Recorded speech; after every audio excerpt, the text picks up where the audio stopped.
ममता बनर्जी इस्तीफा देने से मना कर दी है। बंगाल की राजनीति में भयंकर ट्विस्ट आने के लिए बिल्कुल तैयार है। मतलब कहें तो बंगाल की राजनीति में एक भयंकर ट्विस्ट आ गया है। मतलब ये मसला रही नहीं गया है कि ममता बनर्जी जो है इस्तीफा देंगी कि नहीं देंगी, बल्कि वो ये कह रही हैं कि भैया मैं तो चुनाव हारी ही नहीं हूं। मतलब एक बढ़िया सा मजाक चल रहा है ना कि चिट भी अपनी पट भी अपनी।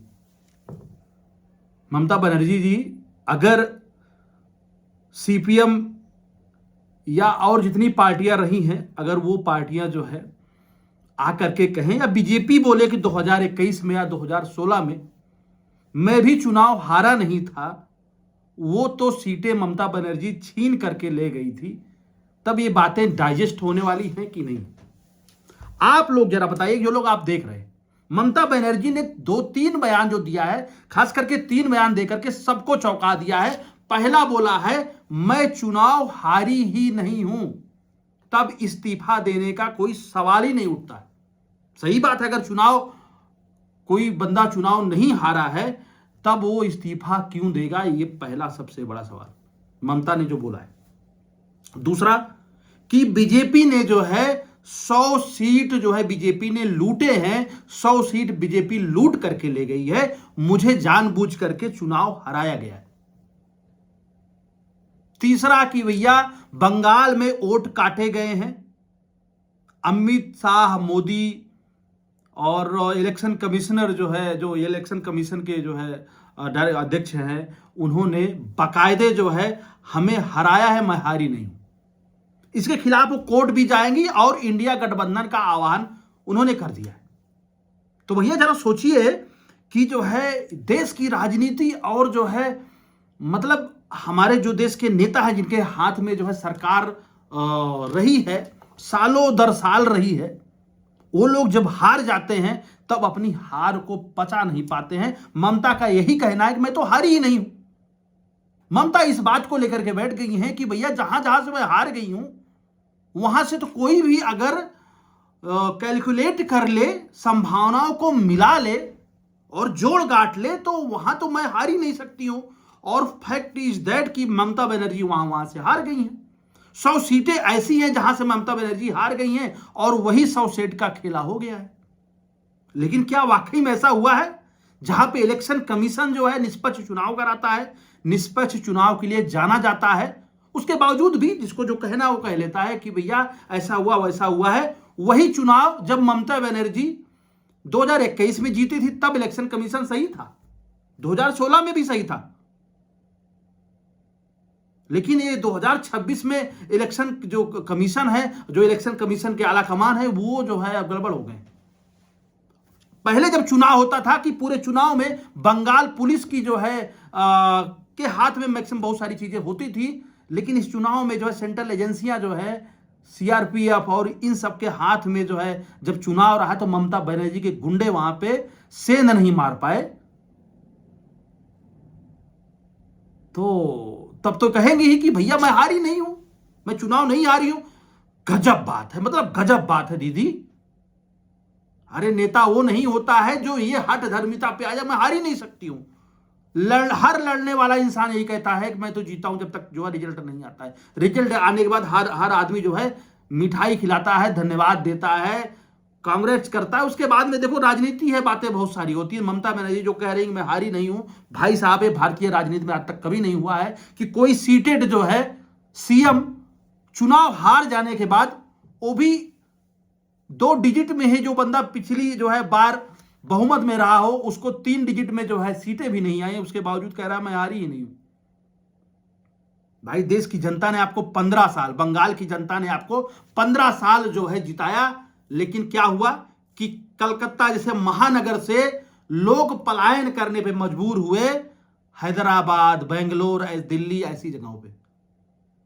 ममता जी क्या आपने नहीं सोचा क्या कि 3 बार सरकार आपने चलाई है, 15 साल एंटी कैम्पेंसी होती है, राजनीतिक हत्याएं कितनी होती थी, क्या आपने नहीं देखा था? हार भी स्वीकार करना किसी भी जो है मनुष्य का कर्तव्य होता है। जब आप लड़ रहे हो जंग में हार और जीत होती है, हर बार आप ही जीतेंगी, ये तो कोई जो है गारंटी नहीं है।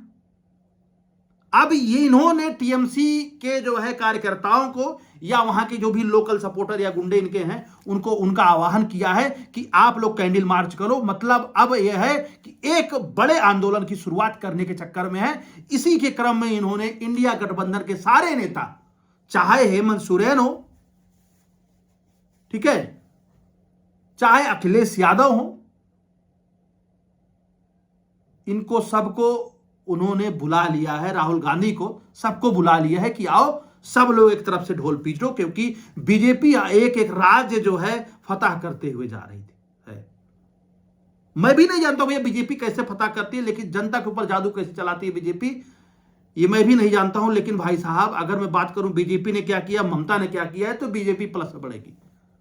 बीजेपी कुछ ना कुछ तो करती है, ममता बहन से तो बढ़िया करती है। ये सिर्फ जो है, आप जरा सोचिए, अगर आपकी जुबान भी जो है, जुबान से अगर आग निकलेगा तो लोग आपको वोट कैसे देंगे। आप ही ने बोला था ना कि मैं हूं तो आप हो, नहीं तो एक सेकंड में ये जो समुदाय वाले हैं ना, विशेष समुदाय वाले, एक सेकंड में तुम्हारा 12 बजा देंगे। मतलब ये आप वोट मांग रही थी या आप जो है अपनी उपयोगिता गिना रही थी या धमका रही थी ममता दीदी? आप हो तो जो है बंगाल की जनता है, इसके पहले बंगाल की जनता नहीं थी। अरे वो बंगाल जहां से जो है बड़े बड़े क्रांतिकारी रविंद्रनाथ टैगोर, सुभाष चंद्र बोस आए हैं, ईश्वर चंद्र विद्यासागर आए हैं, उस धरती पे आप गुंडा राज बता रही, 15 साल से आप राज कर रही हैं। उसके बाद में आप बता रही मैं तो हारी ही नहीं हूं। हार जीत एक तरफ है, मौलिक कर्तव्य है कि आप जाकर के इस्तीफा दें। आप जो खंजड़ी बजा रहे हैं, इसके चक्कर में आएंगे 20 लोग। 20 लोग आएंगे जिनको सिर्फ अपने जो है राजनीतिक चीजों को भुनाना है। अखिलेश यादव जी हमारे आएंगे, भैया हमारे हेमंत सोरेन आएंगे, राहुल जी आएंगे, और आना भी चाहिए। लेकिन ममता जी, इन लोगों को आप भूल जाती हैं, जब बंगाल में चुनाव आप लड़ती हैं तब इनको आपने घास नहीं डाला था। आपको तब लग रहा था आप जीत जाएंगे, आप ही ने बोला था कि हम दिल्ली जाएंगे इसके बाद। लेकिन अब हार गई, हालत खराब हो गई, तो आप सबको, आपको इंडिया गठबंधन याद आ गया, जिसका कोई वैसे जो है कोई जो है माई बाप नहीं है, न तो कोई उसका इंजन है, न तो उसका कोई डब्बा है, कुछ नहीं। तो पहला चीज ये भैया, ये अपने हार मानने के लिए तैयार नहीं है। इन्होंने बोला 100 सीट को बीजेपी लूट के ले गई है। तो पहला है 100 सीट को बीजेपी को लूट के ले गई है। दूसरा यह है कि मैं हारी ही नहीं हूं तो इस्तीफा क्यों दूं। और तीसरा, इन्होंने जो है टीएमसी के कार्यकर्ताओं को प्लस इंडिया गठबंधन का आह्वान किया है कि आंदोलन शुरू किया जाए। और यह आंदोलन ही है, अगर कोई जो है हारने के बाद भी अगर इस्तीफा न दे तो। अब आप सब लोगों के जो है मन में एक सवाल जो है कौंध रहा होगा, अगर दीदी जो है ममता दीदी अगर इस्तीफा नहीं देंगी तब क्या होगा। औपचारिकता तो यही है, जो पार्टी हार जाती है उसके मुखिया आकर के जो है त्याग पत्र देते हैं, इस्तीफा देते हैं, और नया विधानसभा सत्र जो है का गठन होता है, और नए मुखिया को जो है शपथ दिलाई जाती है मुख्यमंत्री की। लेकिन इसमें क्या होगा, देखो पहली बात आपको बताएं, जब तक चुनाव होता है तब तक जिम्मेदारी सारी जो है इलेक्शन कमीशन के हाथ में होती है। अब चुनाव हो गया, रिजल्ट आ गया, इलेक्शन कमीशन फारिग हो गया, अब इसका कोई रोल नहीं है। अगर दोबारा कोई कोर्ट आदेश देता है जिस हिसाब से कह रही हम कोर्ट जाएंगे, हम आंदोलन करेंगे रिव्यू करने के लिए इलेक्शन को, तो एक अलग विषय है, तब फिर इलेक्शन कमीशन आएगा। लेकिन अब बात खत्म हो गई, जो है चीफ मिनिस्टर को बनाने का जो पूरा पावर है वो सेंटर जो है गवर्नर को दे रखा है। गवर्नर के पास में पावर है कि किसको जो है पहले बुलाता है सीएम बनाने के लिए, या पुराना सीएम है तो उसको ही बरकरार रखना है, किसको हटाना है उसके लिए पूरी कार्यवाही जो है वो करता है गवर्नर। जो भारतीय संविधान के अनुच्छेद 164 में जो है नीत है लिखा गया है, गवर्नर के अनुकंपा पे, गवर्नर के जो है कृपा दृष्टि पे जो है सीएम की कुर्सी रहती है। लेकिन उसके पीछे सबसे बड़ा सपोर्ट जो होता है, अगर गवर्नर चाह रहा है कोई बंदा कुर्सी पे बैठा रहे तो उसके साथ में सबसे बड़ा जो कॉन्स्टिट्यूशन में है कि भैया वो बंदा कम से कम बहुमत में होना चाहिए। गवर्नर चाह रहा है कुछ दिन आपको खींच सकता है, अगर बहुमत में नहीं है तो अंततः उसको जो है फ्लोर टेस्ट कराना पड़ेगा, विश्वास मत ला करके देना पड़ेगा, नहीं तो कुर्सी खटाई में। तो इस केस में क्या हो सकता है, कोई कह रहा है कि इसमें राष्ट्रपति शासन लग जाएगा, कोई कह रहा है ममता बनर्जी की कुर्सी नहीं छोड़ेंगी तो क्या किया जाएगा। देखिए पहली बात यह है कि अगर ये सत्र ना खत्म, एक कार्यकाल 5 साल का जो 7 तारीख को कल खत्म हो जाएगा, अगर ये खत्म ना हुआ होता तब तो एक बात होती कि चलो राष्ट्रपति शासन लगा दिया जाए। खैर उसका ऑप्शन अभी भी है कि राष्ट्रपति लगाने का, ये जो है आर्टिकल 356 के तहत जो है संविधान में निहित है। लेकिन उसके पहले अगर इस्तीफा नहीं देती हैं, जो अभी तक जो है रवायत रही है, औपचारिकता रही है कि हारा हुआ सीएम आता है। देखो लड़ाइयां मैदान में बहुत होती है 2 पार्टी 3 पार्टी के बीच में, लेकिन जब रिजल्ट आता है सब सामान्य हो जाता है। हारा हुआ जो मतलब जो पार्टी है जो सत्ता में पार्टी थी, वो आकर के उसके मुखिया आकर के त्याग पत्र देते हैं बड़ी शांति से, उसमें कोई बहुत ज्यादा लड़ाई नहीं होती, इलेक्शन में सब कुछ होता है। और उसके बाद में नए जिनके पास में जो है जिस पार्टी के पास बहुमत होता है वो उनके दल के मुखिया को जो है सीएम बनाया जाता है और शपथ दिलाई जाती है। ये जो है औपचारिकता जो अभी तक हुआ है, लेकिन भारतीय इतिहास में अभी तक कभी नहीं हुआ कोई हारा हुआ जिसके पास में बहुमत न हो, कार्यकाल पूरा हो जाने के बाद भी मुख्यमंत्री जाकर के राज्यपाल को या फिर गवर्नर को मतलब वही इस्तीफा नहीं दे रहा है। कह रहे हैं भैया हम इस्तीफा नहीं देंगे, हम बल्कि जो है राजभवन ही नहीं जाएंगे। बढ़िया है, बढ़िया दीदी, आपकी प्राइवेट पाठशाला चल रही है, आप कुछ भी करो, लेकिन दीदी जनता देख रही है कि आप जरा सोचिए, जो बंदा 15 साल, जो बंदी 15 साल 3 बार, मैं रिस्पेक्ट के साथ बोलूंगा, ममता बनर्जी जी सीएम रही हैं बंगाल की, और इसके पहले राजनीति कोई इनकी नई नहीं है, कांग्रेस जमाने से कर रही है, 70 से जो है ये सक्रिय राजनीति कर रही हैं। बीजेपी के साथ भी गठबंधन कुछ दिन रहा है, उसके बाद सरकार 2011 में इनकी आई। तो भैया जो लगातार बंगाल में इतना जुझारू नेता रहा हो, ग्राउंड लेवल का नेता रहा हो, क्या उसको अपने जनता के जो है मत का, अपने जनता के जो जनादेश का इतना भी मतलब ओहम नहीं है, इतना भी शर्म नहीं है? ठीक है यार, जनता ने मुझे नहीं दिया तो ठीक है, बीजेपी आओ तुम कुछ करके दिखाओ, नहीं तो अगली बार मुझे रिपीट करेगी जनता यार, सिंपल सी बात है। उसके बाद हट दरिद्रता देखिए कि भैया गुलशन में गुल फिर खिलेंगे, रहेगी त्रिमोड़ तो फिर मिलेंगे, तो लेकिन त्रिमोड़ तो चली गई, उसके बावजूद ममता दीदी जबरदस्ती की जो है गुलशन में आई पड़ी है। भाई जनादेश का कम से कम सम्मान करना चाहिए ममता दीदी को। वही जनादेश है जो आपको मिला करता था, 2-3 बार आपको मिल चुका है, तो कम से कम उसी जनादेश का आप पालन करें। ये कह देना कि वोट काट लिया गया है एसआईआर के तहत, भैया एसआईआर में जितने लाखों वोट थे, बाहर के वोट थे, बांग्लादेश के वोट थे, वो काटे गए, जो लोग मृत थे वो काटे गए, और उसको सुप्रीम कोर्ट ने कराया है, वो कोई राजनीतिक पार्टी का नहीं है। हाँ सेंट्रल एजेंसी है, थोड़ा बहुत वो इंड्यूस कर देती है, थोड़ा जल्दी हो जाए, बस इससे ज्यादा कोई नहीं कर सकता कुछ। तो इनकी मोरल जिम्मेदारी है कि ये जाए राज्यपाल को इस्तीफा दे, लेकिन अगर नहीं देती हैं तो क्या होगा? अगर नहीं देती हैं तो नया सत्र बुलाया जाएगा, सत्र आएगा, सारे विधायक जो जीत के सबको शपथ दिलाई जाएगी, उसके बाद में गवर्नर महोदय बोलेंगे कि जो सीटेड सीएम अभी भी हैं, कार्यवाहक सीएम रहेंगी ममता जी अगर इस्तीफा नहीं देती हैं तो उनको बोला जाएगा कि काम करिए, आप बहुमत जो है सिद्ध कर दीजिए। बहुमत नहीं सिद्ध कर पाएंगी, उसी समय इनको जो है डिसमिस कर दिया जाएगा। उसके बाद में दूसरी पार्टी जो सबसे बड़ी पार्टी है बीजेपी, 200 प्लस जो है सीटों से आई है, उसको जो है इनवाइट किया जाएगा सरकार बनाने के लिए, और उनके पास में बहुमत है, वो सरकार बना लेंगे। ये दूसरा तरीका है। अगर जो है पहला तरीका है, अगर जो है ममता दीदी इस्तीफा नहीं देती हैं तो। दूसरा सबसे बड़ा, अगर ये नहीं देती हैं, हो सकता है कि जो आर्टिकल 356 है, राष्ट्रपति शासन लगा दे कुछ घंटे के लिए, इनको डिसमिस करके राष्ट्रपति शासन लगा दें, और उसके बाद में नए जो है मुख्यमंत्री का शपथ ग्रहण करवा सकते हैं।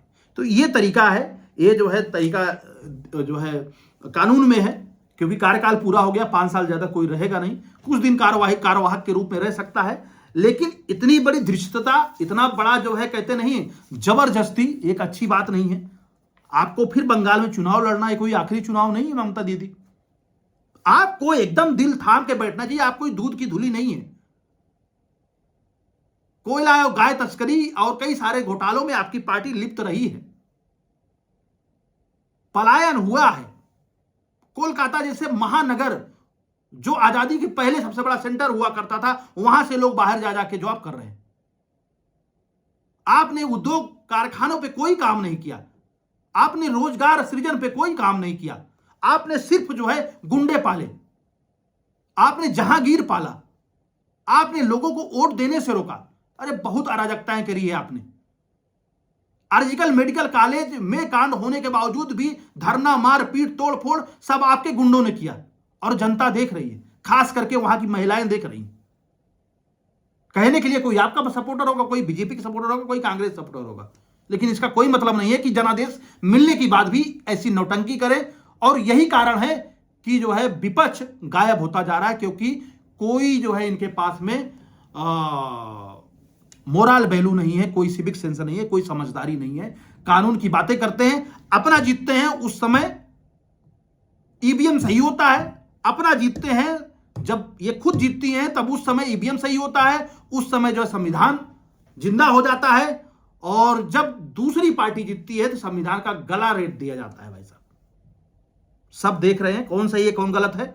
क्या दीदी जो कह रही हैं ममता जी कि हम इस्तीफा नहीं देंगे वो सही है, या फिर एक बार फिर से शक्ति प्रदर्शन करना चाह रही हैं कि बुझता हुआ दिया बहुत तेज जलता है भाई लास्ट में। स्वीकार करना सबसे बड़ा सत्य है, सबसे बड़ा समझदारी है, लेकिन स्वीकार ना करके अगर आप चाहती हैं कि बंगाल में एक बार जो है आंदोलन हो, लोग सड़कों पे आए, तो ये आपके विवेक पे निर्भर करता है। जिस प्रदेश के लिए आप राजनीति करती है, अगर उसके जनता से आपको कोई वैमनस्यता है तो आई डोंट नो आपको क्या करना है, क्या करना चाहती हैं। खैर, जो नई सरकार है वो सरकार बनाएगी, कुछ भी हो। वो संविधान के तहत, वो इलेक्शन के तहत जीत करके आए हैं। अब हारने के बाद तो लोग हजार चीजें बोलते हैं, ईवीएम हैक हो गया। वो ईवीएम नहीं हैक हुआ था तमिलनाडु में।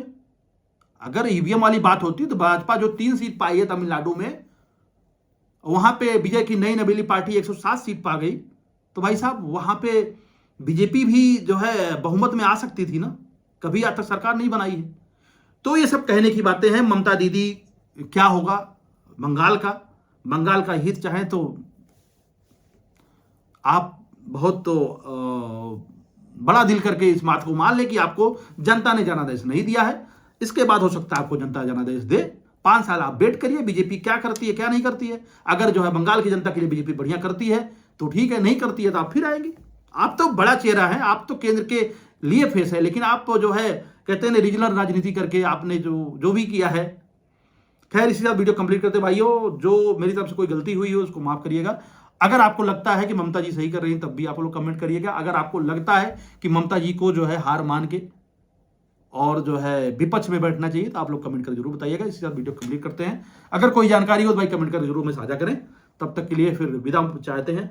नमस्कार, जय हिंद, जय भारत।